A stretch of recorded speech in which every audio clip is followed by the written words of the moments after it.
Welcome back to another Fusion 360 tutorial, and today I'm going to show you a practical example of how we can use joints and motion links to create something pretty cool and complex in Fusion 360. So let's take a look at what we'll be doing. So this is a model of an RC car that I've created. So if you've been following my channel recently, you'll know that one of the projects I'm working on at the moment is to design my own RC car from scratch. And part of that project involves designing the car in CAD, right? So I've got all these different components, the wheels, the motors, the servo, batteries, all that stuff. I've modeled it all from scratch, and I'm bringing it all together using joints. And that's what I really want to get across to you today, is how we go about doing that and why you should do it. So if I click and drag this wheel, you can see it's rotating, and that's using a motion and a joint in Fusion 360. So I want to show you how to do that. But first of all, I want to talk to you a little bit about why you should model your components separately. So when you're designing something like this that's quite complicated, right? You could say that's a complex model. You don't just do it in one go. You don't create a new sketch and you just start adding all these things. What you do is you make sure you've got all your components together here in separate files. So all of these here on the left, I've modeled myself. So you can see if I double click the DC motor here at the top, you can see it opens up a new window. And this is just one of the components in this entire thing. So if I go around to the rear of the car, you can see the two motors there. But I only designed that once, right? The motor, I only designed it once. And I've just imported it and flipped it, which has saved me time. And I can use that again in other projects as well. So you can kind of see where I'm going with this, right? Same thing with the wheel. If we double click the wheel and open it, you can see, if we show the bodies folder, I modeled this as well.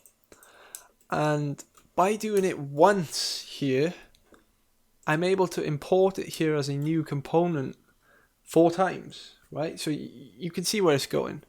And you always want to be doing this. It's a good practice to know. Model all your models separately first, and then you bring them into a main workspace like this one, where we use joints to bring everything together. And if you want to learn more about good practices in Fusion 360, I highly recommend you check out my Fusion 360 for Beginners course. It's available to purchase on my website, and by doing so you're supporting the channel, and I really appreciate that. So I'll leave a link below if you're interested. So what I've done here now is I've separated all those back out. I'm going to show you how we assemble it using joints. So you can see each of these is an individual component, right? And if I show and hide them, so the left motor you can see here is its own component, and we can activate that as well and just show. And it's important that each thing you import is its own component, otherwise joints don't work. Joints only work between components, not bodies.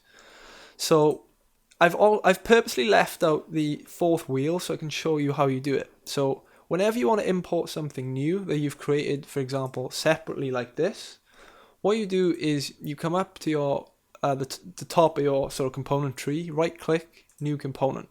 You must create a new component every time you import something new. And you always want to rename it as well. So let's rename that to wheel, for example.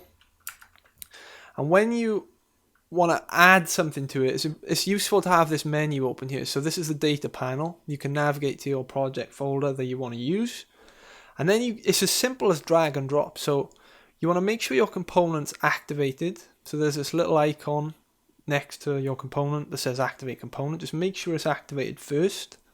And then you click and drag whatever you're going to use. I'm going to use the wheel. Click and drag onto that component. And watch what happens. It brings it into the workspace. And you can reorient it however you want. So I'm just going to make it the correct orientation for this. And then position it somewhere. And you don't have to position it perfectly at this stage, because that's what we're using joints for, right? It's going to put it where we want it. So I'm just going to put this around here for now. And then we're going to go back up and activate our master component at the top. So now I'm going to show you how we can build this essentially with joints, right? And this is the fun part, and it's always good to see a model come together like this. So all we do is come up to assemble here and click joint. Now, first thing we're going to join up are the bracket with the chassis. So there's two brackets, we want to bring them together, and you can see on this chassis here I've got these 4 holes that I just, you know, sketched and extruded through, and they match up with the holes on the bracket. So holes are typically the best reference to use for joints because they have a center point obviously, and you can match these center points up. So on our bracket here, you want to click on the center of the hole here, and that's going to be our first component, and that's our first reference point. And obviously we want to join that hole with the same hole here on the chassis. So we're going to go underneath and select the underside of that hole there, and we're going to click, and watch what happens. As you can see, that brought that in for us into position. And if we hover over the top, you can see all the holes are in the correct position because we've used that center point reference, and that's what you want. And notice what it did that shake thing, right? And that means it's a rigid joint. A rigid joint is not going to rotate, it's not going to slide, it's not going to do anything. It's rigid, it's not designed to move. But just to show you, on the menu here on the right, we've got this type. If we change that to Revolute, you can see now it's animating a different joint, a different motion. And there's so many you can use. There's cylindrical, there's pin slot, ball joint. And I'm going to do some videos on these in the future, so make sure you subscribe not to miss those. So we're happy with the rigid joint, so we're going to select it, hit OK. Now that's joined. Now notice we can't move that now. And the reason we can't move it is because when you're joining all these things together, you must have one particular component that's grounded. And what that means is it's not going to move. So the chassis here, this rear chassis, I've grounded. And the way you do that is, if we go to my component here, rear chassis, I can show and hide it. So you can see what that is. It's the whole back plate. And you can see it's got this little pin next to it on the tree here. If you right click, up the top, you'll probably have an option in your project that says ground. I've already grounded this, so my only option is to unground. But when you ground it, it means it's not moving, and that lets the other joints and the other motion links work out where they stand in reference to that, if that makes sense. So, you know, this is a grounded component. We've rigidly joined the bracket to a grounded component, so it's also not going to move. So we're going to do the other bracket now as well. So we're going to go up to assemble, joint. We do the same thing, select the hole, the center reference point. I'm going to select the same hole here on the underside. And I'll put that into position for us. Nice and easy. You can see how simple that is, right? Just bringing all these things together. We've done the hard work, we've modeled them. Now we're just putting the puzzle together, essentially. So we're going to join up the motors. So again, we go up to joint. Notice I've got these 2 holes on the motors and these 2 holes on the bracket as well. And these are real components that I've got in the real world, and I've just modeled them in using a digital micrometer, measured everything out, modeled them. It took a while, but it's worth it in the end because I can create these cool models, right? So we're going to select that right hole there. And again, we want to come to the inside, select that one, and you'll see it'll put that into position for us. And remember, this one's also going to be a rigid joint because the motor's not going to rotate, it's screwed in. The shaft will rotate, and we'll get to that in a second. But now let's do the other side as well. So we're going to go up to joint, we're going to select the hole that we want. And it's often easy to zoom in so you can get a good sort of view of it. And we select the other one, and again that goes straight in. You can see the little wiggle that it does, it means it's rigid. So we're just going to hit OK. And you can see if we try and click and drag those, they're not going anywhere. They're both rigid, right? And now we've just got the couplers and the wheels to join up. So first thing we're going to join is the couplers. And these are going to be a slightly different joint, but it works in the same way. So we're going to go up to joint. And notice we've got the shaft here, and the shaft needs to go inside the coupler. So if we zoom in, and this can be a little tricky sometimes if you've got a lot of parts or holes in there, trying to select the surface you want, and you'll see, you know, as we hover over different things, you'll get all these different options. But that's the one I want here. So I'm going to select that, and you can see that that's actually inside the coupler. So if you rotate, you can see that's what we've selected there. And that's perfect because we want that to connect to the end of the shaft. And again, you just hover over that, select the center point, and you can see that that's gone on there. Now you saw that shake again there as a rigid joint, and that's not what we want, because this is obviously on the shaft and it's going to rotate. So we want to go up to type and change it to Revolute. And now you can see us doing what we wanted to do. And we're just going to hit OK for now. And now we should be able to click and rotate that, right? So because it knows everything else is grounded behind it, so the only thing you can do when you click and drag is rotate, because that's what you're allowing it to do.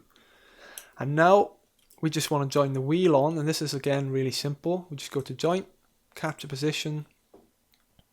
We want to select that hole, and notice here, if we hover over the surface, it shows one particular joint there. But when we actually hover over the hole, it changes.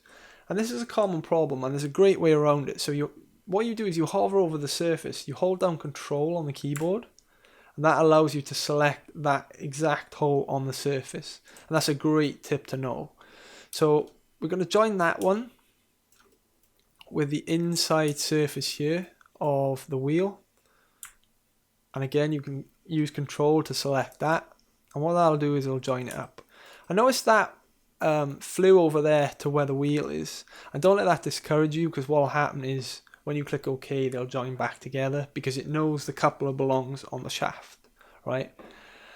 And one thing to say is we're going to hit OK, and I purposely made a mistake here just to show you how we can edit joints. So if we go in and we try and rotate now, what you'd expect is the wheel and the coupler to move together, right? Because that's how this fitting would work in real life. If we try and rotate the wheel, you can see it's rotating independently of the coupler. And that's because we created a Revolute joint on the wheel instead of a rigid joint. And if you ever wanted to edit a joint, you want to come up here to your menu, and there's a joints folder that's probably minimized like this. You want to go in there, come down and find the joint. In this case, it's Rev 35. So you can right click and edit joint. And if we go to this where we were before, notice the type is Revolute, and we want it to be rigid. So the wheel is rigid to the coupler because it's going to be screwed on, and it uses that special fitting, right, that stops it being a rotational wheel.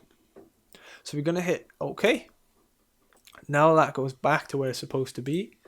And if we click and drag the wheel now, they both rotate together, right? They're coupled together. And that's perfect. That's exactly what we want. So we're going to quickly do the other side as well. Exact same thing. We want the shaft to be coupled to the coupler. So let's go in, zoom in, and we want to select. I'll try to select this, and it can be tricky. So we've got that one. On the menu, notice it's selecting component 1 and component 2. We want component 2 now. So we're going to select that. Use our center point. And there we go, it goes straight on. I notice it's detected it wants to be a Revolute, just like the other one. So, and that's what we want. We're going to hit OK. And again, we want to connect the wheel as well. So we rotate, zoom in, connect the wheel. And remember, look, it's trying to do that rotation thing. And you can see that's not what we want. We want it to be rigid. They're both rigid. So we're going to hit OK. That'll put the wheel onto the coupler. And again, if we now rotate the wheel, they both rotate together around the shaft of the motor. Or ideally in the real world, you know, the shaft would rotate and that's coupled to the shaft. Same thing.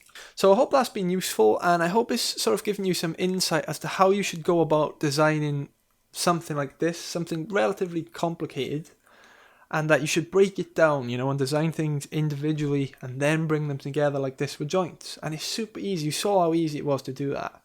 All the hard work is done in just the design process, you know, sketching, extruding. That takes up the time. This is just the fun part where you bring all that stuff together.